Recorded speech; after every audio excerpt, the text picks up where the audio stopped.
सबसे पहले फजल साहब ये बताइए आप, मैं आऊंगी बीजेपी कांग्रेस के पास, हालात समझूंगी, लेकिन सबसे पहले आपके पास ये कहा जा रहा है कि ये चुनाव, बंगाल में जो चुनाव है, बीजेपी के नेता आज बार बार ये बात कह रहे हैं, दो इंपॉर्टेंट बात। अमित शाह ने ये कहा कि अगर कोई हिंसात्मक घटनाएं होंगी तो ध्यान रखें वो घर के अंदर रहें, क्योंकि 4 तारीख को अगर हम आ गए तो 5 तारीख को उल्टा लटका दिया जाएगा। और साथ में ये भी कहा जा रहा है कि जो शांति तोड़ेगा उसे तोड़ दिया जाएगा। फिर यह भी कहा जा रहा है कि यह हिंदुओं के एकजुटता का चुनाव है, हिंदू रो रहा है। कैसे देख रहे हैं सर इसको? अब उन लोगों की बात का क्या लेना है? उन्हीं की बात का लेना है सर, और किसकी बात का लेना है? ये बात कहने का समय है क्या? अभी चुनाव में आप धमका रहे हैं लोगों को। अभी तो ये जब आए नहीं तब आपका ये हाल है, जब आ जाएंगे तब क्या करेंगे? फैसल साहब, जब तक कोई और था तब भी क्या हाल था? आपने हिंसात्मक आज देखी, तस्वीरें देखी आज? उत्तर प्रदेश बिहार से स्थिति खराब नहीं है बंगाल की लॉ एंड ऑर्डर के मामले में।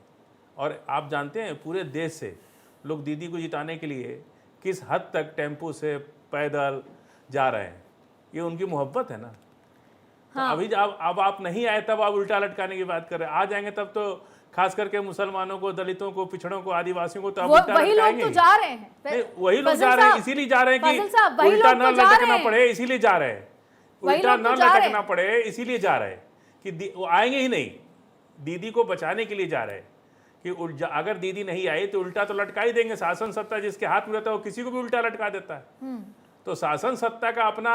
बाकी आपने उत्तर प्रदेश का जिक्र किया, पहले की जो योगी आदित्यनाथ से पहले की 2 सरकारें थी, वहां सब कुछ ठीक था, लॉ एंड ऑर्डर बिल्कुल ठीक था। और अब योगी जी के बाद खराब है। नहीं, इससे अच्छा था। मैं तो कह ही रहा हूँ कि इससे अच्छा था। इससे अच्छा था। 5,000 रुपया सुन लीजिए, थाना तहसील में आंकड़े तो आप देखते ही नहीं होंगे ना। अरे आंकड़ा तो आप लोग बनाती है ना। अच्छा, आंकड़ा तो आप लोग मीडिया वाले बना लेते हैं। आपके सही है। सुनिए ना, आंकड़े पे मत जाइए। हम तो उत्तर प्रदेश के रहने वाले हैं। थाना तहसील में 5,000 रुपये रसीद कट रही है, समझ रहे हैं आप? छोटे जो काम 500 में पिछली सरकारों में होता था, आज 5,000 में हो रहा है। ये फर्क है बस दोनों में। और ठीक है, मैं खेमचंद जी के, एक मिनट पूरा हो जाने दीजिए। असलियत बता, जब आंकड़े में मैं बता रही हूँ तो इंसिडेंट में मैं बता देती हूँ। आप सुनिए भाजपा के विधायक को घर में घुस के गोली मार दिया अभी 1 महीना पहले। सुनिए, झांसी में। फिर आपको बुरा लग गया? अरे रुकिए ना, सुनिए ना। अरे अभी मैं कह रहा हूं उत्तर प्रदेश के झांसी की बात छोड़िए, इलाहाबाद के अंदर, कानपुर के अंदर विधायक को गोली मार दे रहे। उत्तर प्रदेश में भाजपा के नेता को गोली मार दे रहे। फैजल साहब, आप भी, अब आपको बुरा लग रहा है अगर हम सही कह रहे तो? फैजल साहब, नहीं सुनना है तो कोई बात नहीं है। थोड़ा पढ़ लिख ले। अरे हम पढ़ के ही आए, हम तो आंकड़े समझ आते हैं। हम लोग 24 आप स्टूडियो में रहती हैं, हम लोग जमीन पे रहते हैं। सुनिए, आप स्टूडियो में रहती हैं, हम लोग फील्ड में रहते हैं। हाँ। हम लोग रोज दिन भर में 100 मामले देखने होते हैं। थोड़ा काला चश्मा उतारिए, आप जो उधर से आता है बीजेपी कार्यालय से, आप वो पढ़ती हैं। हम लोग जनता की भावना पढ़ते हैं। जो व्यक्ति तैयारी करके नहीं आता ना, वो मीडिया के ऊपर आ जाता है। अब यही तो बात है ना, जो तैयारी करके आपके हिसाब से बोले तो तैयारी करके आए हैं। जो तैयारी हम आपके मिलाए तो हम तैयारी करके आए हैं, और नहीं मिलाए तो हम तैयारी करके नहीं आए हैं। सुनील कौशिक साहब, क्या है कि आज तो बंगाल पे बात होनी चाहिए, लेकिन मैं क्योंकि बात जिक्र उठी है उत्तर प्रदेश से, झांसी में एक लड़की को बाइक से 2 लड़के आते हैं और उसकी चुन्नी खींच के ले जाते हैं। वो रपट लिखाने जाती है तो कोई यादव साहब होते हैं और वो उस लड़की के माँ बाप को ये समझाते हैं, ब्याही को ये समझाते हैं, चुपचाप घर चले जाओ, कॉलेज छुड़वा दो, वरना हम रपट तो नहीं लिखेंगे। ये है अखिलेश यादव की सरकार की, और मैं वहां पे रिपोर्टिंग करने गई हूँ। तो ऐसा है, लिखी पढ़ी बातों पे बात नहीं कर रही हूँ मैं। एनीवे, मैं आपके पास सुनील कौशिक साहब, ऐसे तो 50 उदाहरण सुनील कौशिक साहब, ये बताइए जो हालात चल रहे हैं, जो हिंसा चली टीएमसी और इन तमाम चीजों के बीच में, इन तस्वीर को कैसे देख रहे हैं आप? नहीं, देखो, हिंसा तो अभी की नहीं है। यदि आप 4 दशक की आप चर्चा करेंगे, समीक्षा करेंगे, तो हर बार हर चुनाव में वहाँ हिंसा होती है। चाहे वो पंचायत के चुनाव हों, चाहे लोकसभा के चुनाव हों, चाहे विधानसभा के चुनाव हों। बहुत पीछे जाएंगे तो बड़ी बात हो जाएगी। 2011 से भी आप तुलना कर लीजिए कि 2011 में जब टीएमसी की सरकार आई तब वाम दलों से सीधी टक्कर थी, और 2011 के खून खराबे को आप देखिए कि चुनाव के बाद जब टीएमसी की सरकार आ गई, उसके बाद 300 लोगों की हत्या हुई वहाँ, और वो राजनीतिक कार्यकर्ताओं की हत्या हुई। हत्या अलग व्यवस्था है, लेकिन राजनीतिक कार्यकर्ताओं की हत्या हो रही है, तो ये बहुत महत्वपूर्ण है कि केवल राजनीतिक। और 2016 का तो चुनाव एक तरफा था, और इसलिए एक तरफा होने के बावजूद भी आप देखिए उसमें भी हत्याएं नहीं रुकी। 2021 में आकर के जो वाम दल और कांग्रेस लगभग शून्यता की ओर चले गए, भारतीय जनता पार्टी को 70 से ज़्यादा सीटें मिली और भारतीय जनता पार्टी 2021 के चुनाव में टक्कर में आई। और टक्कर में आने के बावजूद देखिए देश में केंद्र में भाजपा की सरकार, और 2021 में भी 72 राजनीतिक हत्याएं चुनाव के बाद हुई। पश्चिम बंगाल पहला प्रदेश ऐसा, चुनाव के दौरान तो हत्याएं होती हैं, लेकिन पश्चिम बंगाल और जम्मू कश्मीर, अब तो जम्मू कश्मीर में चीज़ें रुक गई हैं, लेकिन पश्चिम बंगाल में आप देखें कि चुनाव के बाद हत्याएं होती हैं, और चुनाव के बाद जो पहला त्यौहार पड़ता है, चाहे वो हिंदुओं का पड़े चाहे मुसलमानों का पड़े, वहां उस समय देखिए क्या विध्वंस पश्चिम बंगाल में होता है। ये छिपने छिपाने की बातें नहीं है। हाँ। लेकिन इसमें केंद्र सरकार भी इसमें दोषी है। और पढ़ने की बात है। खेमचंद शर्मा जी, मेरे पास समय कम है, मैं जल्दी जल्दी आऊंगी। खेमचंद जी, आप पे आरोप ये है कि आप सिर्फ किसी एक पर्टिकुलर वर्ग को सपोर्ट करते हैं और आगे ले जाते हैं। नमस्कार, जय हिंद, जय श्री राम। हम ही हैं जो सबका साथ सबका विकास के आधार पे काम करते हैं। तो फिर वो बता दीजिए, आंकड़े बता दीजिए कि 80 करोड़ को जो आप दे रहे हैं, खाना देते हैं, तमाम चीजें बेचते हैं घर पे, उसमें कितने कौन से समाज के और कौन से धर्म के लोग आते हैं? मैडम, मैं पुनः रिपीट कर रहा हूँ, सिर्फ भारतीय जनता पार्टी है जो सबका साथ सबका विकास, या फिर आप कह सकते हैं इंडिया गठबंधन के लोग हैं जो सबका साथ सबका विकास के आधार पे आदरणीय प्राइम मिनिस्टर मोदी जी के विजन के अनुसार काम कर रहे हैं।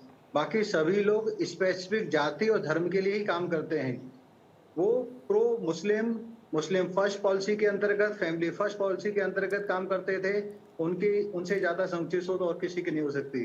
अभी जो महोदय बोल रहे थे वो कांग्रेस के स्पोक पर्सन है। कभी वो पॉलिटिकल एनालिस्ट बन के बैठ जाते हैं और एंकर से भी या फिर जो फेलो पैनलिस्ट हैं उनके साथ वो आर्गुमेंट में पढ़ते हैं। लेकिन जिस तरीके से बातें कर रहे थे, बातें यहाँ पे पश्चिम बंगाल की चल रही है, यहाँ पे हजारों की संख्या में हत्याएं हुई, पॉलिटिकल हत्याएं हुई, हजारों बहनों के साथ वहाँ पे दुराचार हुआ, लगातार वहाँ पे लाखों की संख्या में इंट्रूडर्स को घुसाया गया, उनके पेपर बनवाए गए, उनके वोट बनवाए गए। जब उनके वोट कटे SIR में तो हु हल्ला मचाया गया। आज वहाँ की बात हो रही है, आज वहाँ पे वोटिंग हो रही है, आज वहाँ पे परिवर्तन हो रहा है, आज लोग परिवर्तन के लिए वोट डाल रहे हैं, आज लोग सुशासन के लिए वोट डाल रहे हैं, आज लोग गुड गवर्नेंस के लिए वोट डाल रहे हैं, आज लोग परिवर्तन वाली जो नई अपॉर्चुनिटी है या नई दिशा जो उनको दिख रही है भारतीय जनता पार्टी के रूप में, उसके लिए वोट डाल रहे हैं। वो तो पता चलेगा 4 तारीख को। लेकिन आदेश भारद्वाज जी, आपसे मैं, समय मेरे पास कम है, शॉर्ट में समझना चाहती हूँ किस वजह से आपको वोट पड़ेंगे और आपको क्या लगता है कितनी सीटें आप निकाल सकते हैं?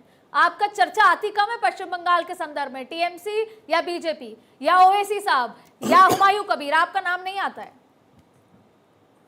ये सबसे पहले तो मैं आपके चैनल के माध्यम से अनुरोध करता हूं कि ज्यादा से ज्यादा लोग आज इस पर्व का फायदा उठाएं और ज्यादा से ज्यादा लोग जाके वोटिंग करें जो है, और अपनी स्वेच्छा से ईमानदारी से वोटिंग करें।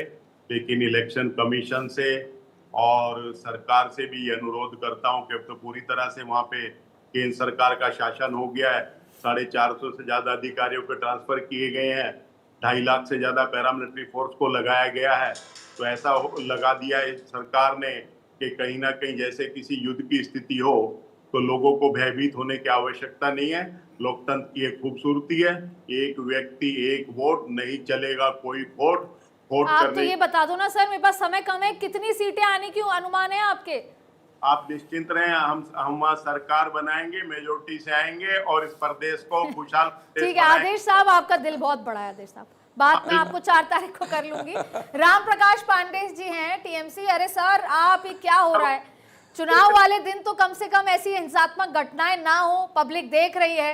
हम उनसे नहीं डरे थे जिनका इतनी बड़ी पृथ्वी पर राज होता था कि जिनके देखिए ऐसा है कि जहां हिंसा ही मुर्शिदाबाद है, तो मुर्शिदाबाद में धर्म की राजनीति करने वालों ने एक और बी टीम हुमायूं कबीर को 1000 करोड़ रुपए देके, तो हिंसा तो होनी थी।